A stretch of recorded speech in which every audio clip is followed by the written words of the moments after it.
Some of the Cantonese worked out that it was more remunerative to supply the miners than prospect for gold themselves. Many of the store owners and merchants were former miners who set up supply bases in Dunedin to grub-stake the miners, and also had agencies out around the goldfields. These merchants were established from a very early period. The merchants did come with the first parties of the gold miners. Chinese merchants were an essential part of the Chinese living in goldfields because Chinese didn't like mutton. They said it had a horrible smell about it. So they wanted pork, they wanted dried plums, they wanted Chinese dried fish, and rice was important. A good example of a Chinese entrepreneur was Sam Chulainn. He arrived in Otago in the late 1860s as a humble miner, based first at Switzer's and then at the Tuapeka. But by 1872, he was operating the Chinese Empire Hotel in the Lawrence Camp, which did a thriving trade with both Chinese and European customers. By the time of his death in 1903, he was famous enough in the district to have an obituary in its newspaper, one of only 4 Chinese gold seekers to receive that accolade.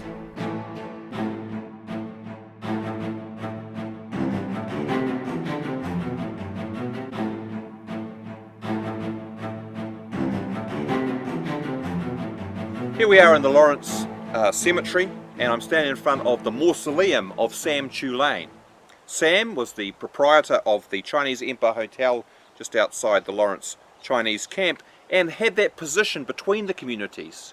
He was Hakka Chinese, so a little bit different from the majority of the men in the camp there, and he had a Scottish wife, and he had a lot to do with the European community who were his main patrons at the hotel. He joined the Masonic Lodge, for instance, and the Masons honoured him after his death with a plaque in his memory.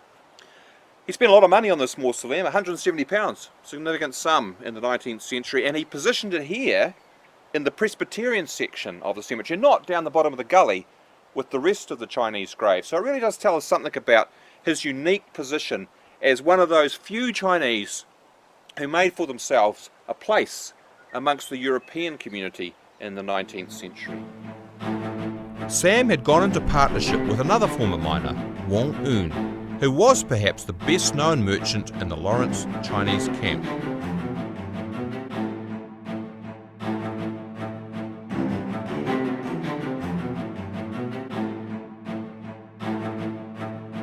So Wong Moon, the dominant merchant in the Lawrence Chinese camp from its establishment until the early 1880s, came from this small village, Pengwu, in Upper Pernue.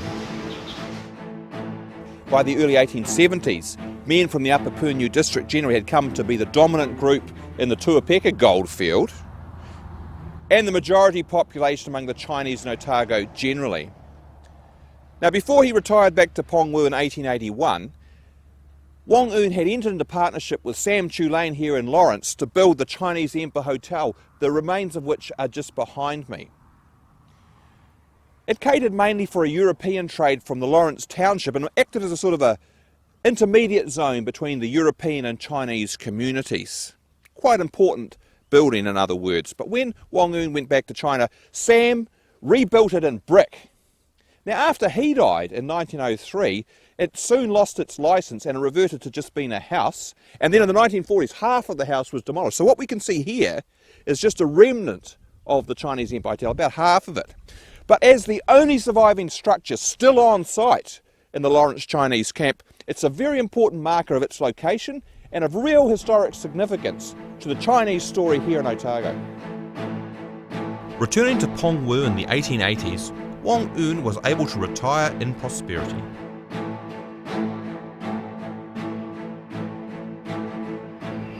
Now, it was merchants like him who established that close connection between the Upper Pernue villages, a whole little cluster around this area, and Otago, such that when Prime Minister David Lange was brought to Guangdong in 1985, and they wanted to show him a typical village, the sort of place that New Zealand's Chinese had come from, they brought him here because so many of that first generation of gold seekers did indeed come from this area.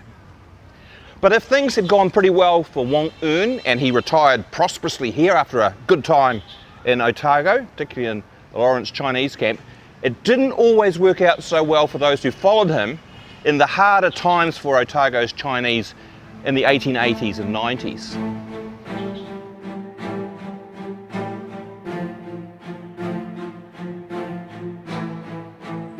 Most of the Chinese gold seekers in this area were from Upper Purniu, and so was the merchant who was kind of their leader, I suppose. The centre of operations here was Chow Yoke. His store was over there behind me. Nothing to be seen now, but here at the mouth of Welshman's Gully, once upon a time, all of Chinese social and business life centred around that store. And it wasn't just the Chinese who frequented it.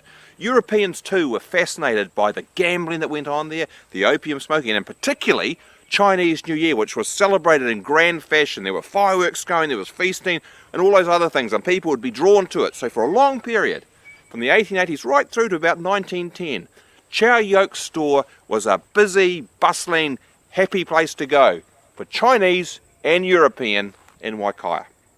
Well, the store was the hub of most gatherings of Chinese because the storeman was usually capable of speaking English.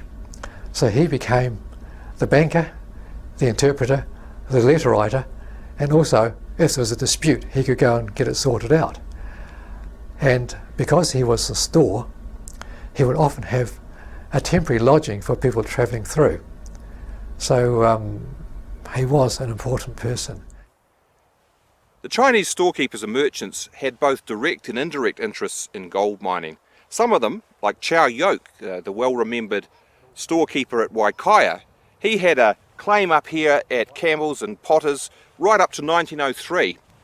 Most likely though he wasn't working it. He had teams of men working for him, and he kept his hand in at the store down in the more comfortable environment of Waikaia. But not all stores flourished, because if he lent money to a miner and the miner couldn't pay and he had to go to another mining site, he often owed the store a debt. And if too many people went off not paying the debts, the store went broke.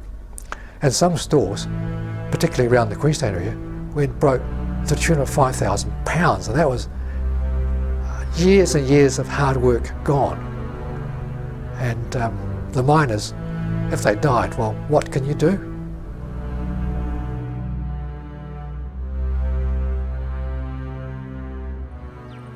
Well, here we are far up Skipper's Canyon, and behind me across the river is Wongong's Terrace, now a historic reserve. Just to my right, Wongong's Creek. Now the name Wongong comes from a Sayup man, a man from Toi San, who came to New Zealand in the 1880s when gold was not quite so remunerative anymore and the miners had to be more adaptable.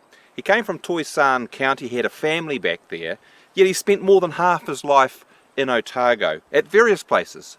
He was an interpreter, he was a rabbiter, a miner, a storekeeper, so had to be pretty adaptable and moved from place to place. Arrowtown, Butcher's Gully. He invested money at Bullendale, it didn't go so well for him, and he never made it back to China. But looking at this landscape, which is really inhospitable, really inaccessible, but at the same time it's searingly beautiful. And I just imagine that Wongong and many of the men like him probably fell in love with the landscape, as so many people do. And I could imagine that having his name imprinted on the landscape, even if it's only an English approximation of his Chinese name, I'd be pretty pleased about that if I was Wongong, a man who came to love Otago so much. This is the only known image of Wongong, taken outside one of the stores up in Skipper's Canyon. A man of many talents, he didn't make his fortune in storekeeping and later returned to gold mining. He was only 54 when he died in 1909.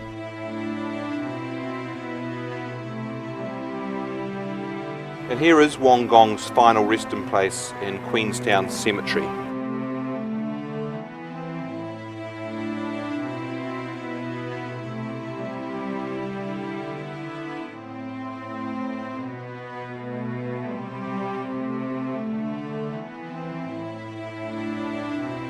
Just thinking of Wongong and his origins. We don't know exactly where in Toi San he came from, but the whole county is lush and verdant and green. He ended up, of course, in Otago on Skipper's Canyon, Wongong Terrace. You couldn't get much more of a contrast in terms of climate and geography between those two places.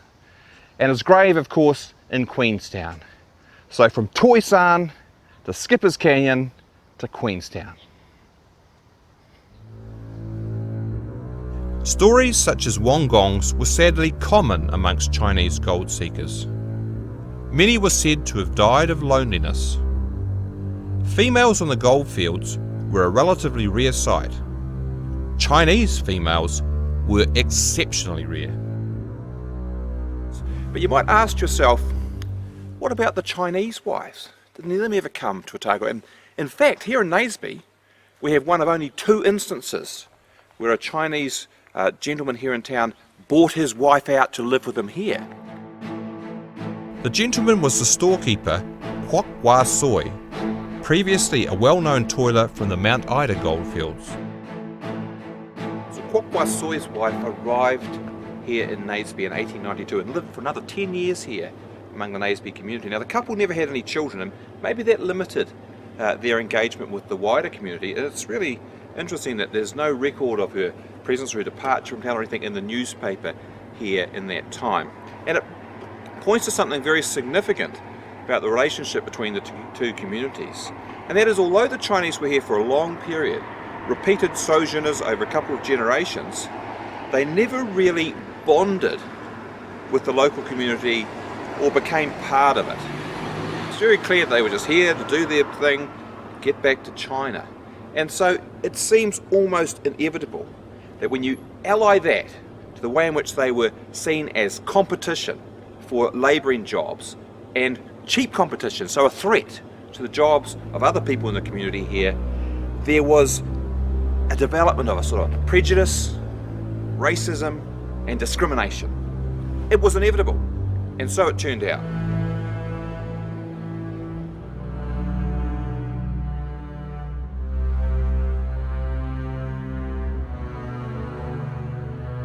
Other than the merchants and storekeepers, the Chinese constables were the other intermediaries appointed to the goldfields.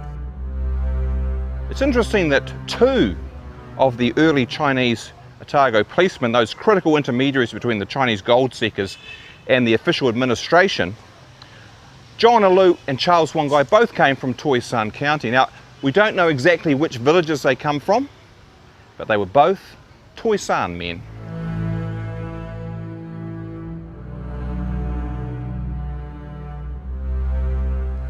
This lovely little colonial cottage in modern day Clyde was the home of Charles Wongai and his Australian wife Harriet Asquith. Together they had 12 children, and those children, the family itself, was integrated into the life of Clyde. They didn't hang on to their Chinese heritage, they were European in their orientation. So you might ask the question, what marked a guy like Charles Wongai off from his fellow Chinese in Otago, apart from his official position as a police constable, as an interpreter? And that's the key, his ability to speak English.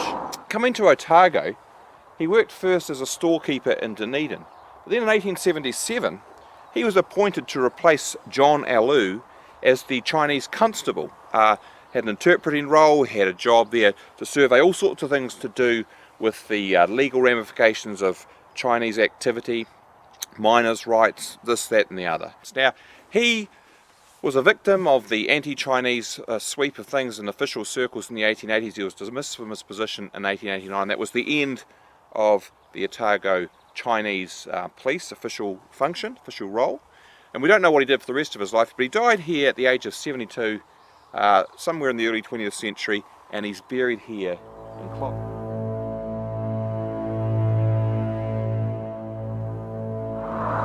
So why didn't all the other Chinese miners make the effort to learn English? And the answer really is because they weren't planning to hang around. Charles had set his roots down here. He had a wife, he had a family here. He was part of New Zealand looking ahead. But the other Chinese miners, they weren't doing that. They weren't here to be settlers, they were here as sojourners. After their period of time here, however long it might be, having won the gold they needed, they went back to their home villages. And then someone else would come out here, confident in the structures that supported that chain of temporary migration back and forth, not just to New Zealand, but also to Australia, also to California.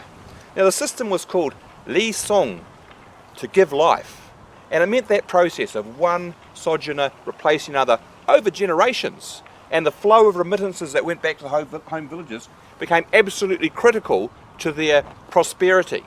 They became, in fact, dependent on the Gumsan, the new gold mountain overseas.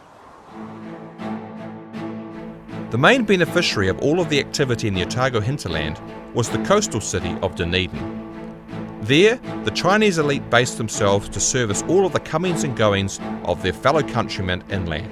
The important places in Dunedin during the gold era would be the merchant stores, because the Chinese that wanted to go home from the goldfields had to go through Dunedin, the port of Dunedin, and the merchant stores.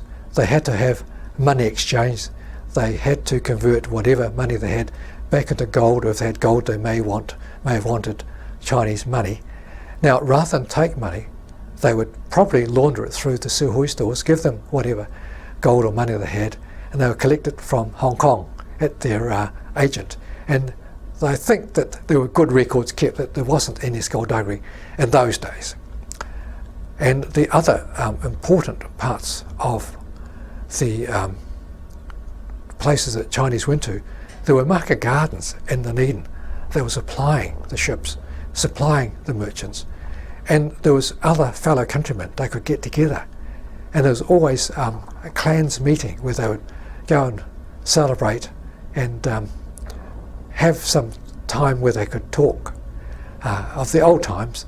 The other places they went to would be the Chinese cook shops. These were so-called dens where you could get very cheap Chinese food, boiled chicken, dim sums, roast pork, if you could afford it, noodles, and they were very cheap. 6p would be plenty to have a very good meal. And attached to these cook shops would be the gambling dens where they would play Fantan, which was a game played by little beads and a brass cup. The other thing that happened in the cook shops was that there was the side room that was had no windows, had bunks where opium was smoked. But most Chinese would say, oh, they don't talk about that. But those who wanted it could go there. And if you did want opium, the fee charged normally was £1, and that was a lot of money in those days, but it included opium, drink and food, and a night's lodgings, because you couldn't smoke opium and go outside, because the opium effects would last till the next morning. You had to stay there. And so, despite being far away from China, Dunedin did offer some of the comforts of home. The ability to speak English, as well as astute business acumen, helped establish the most well-known of the 19th century merchants in Dunedin, Choi Su Hoi.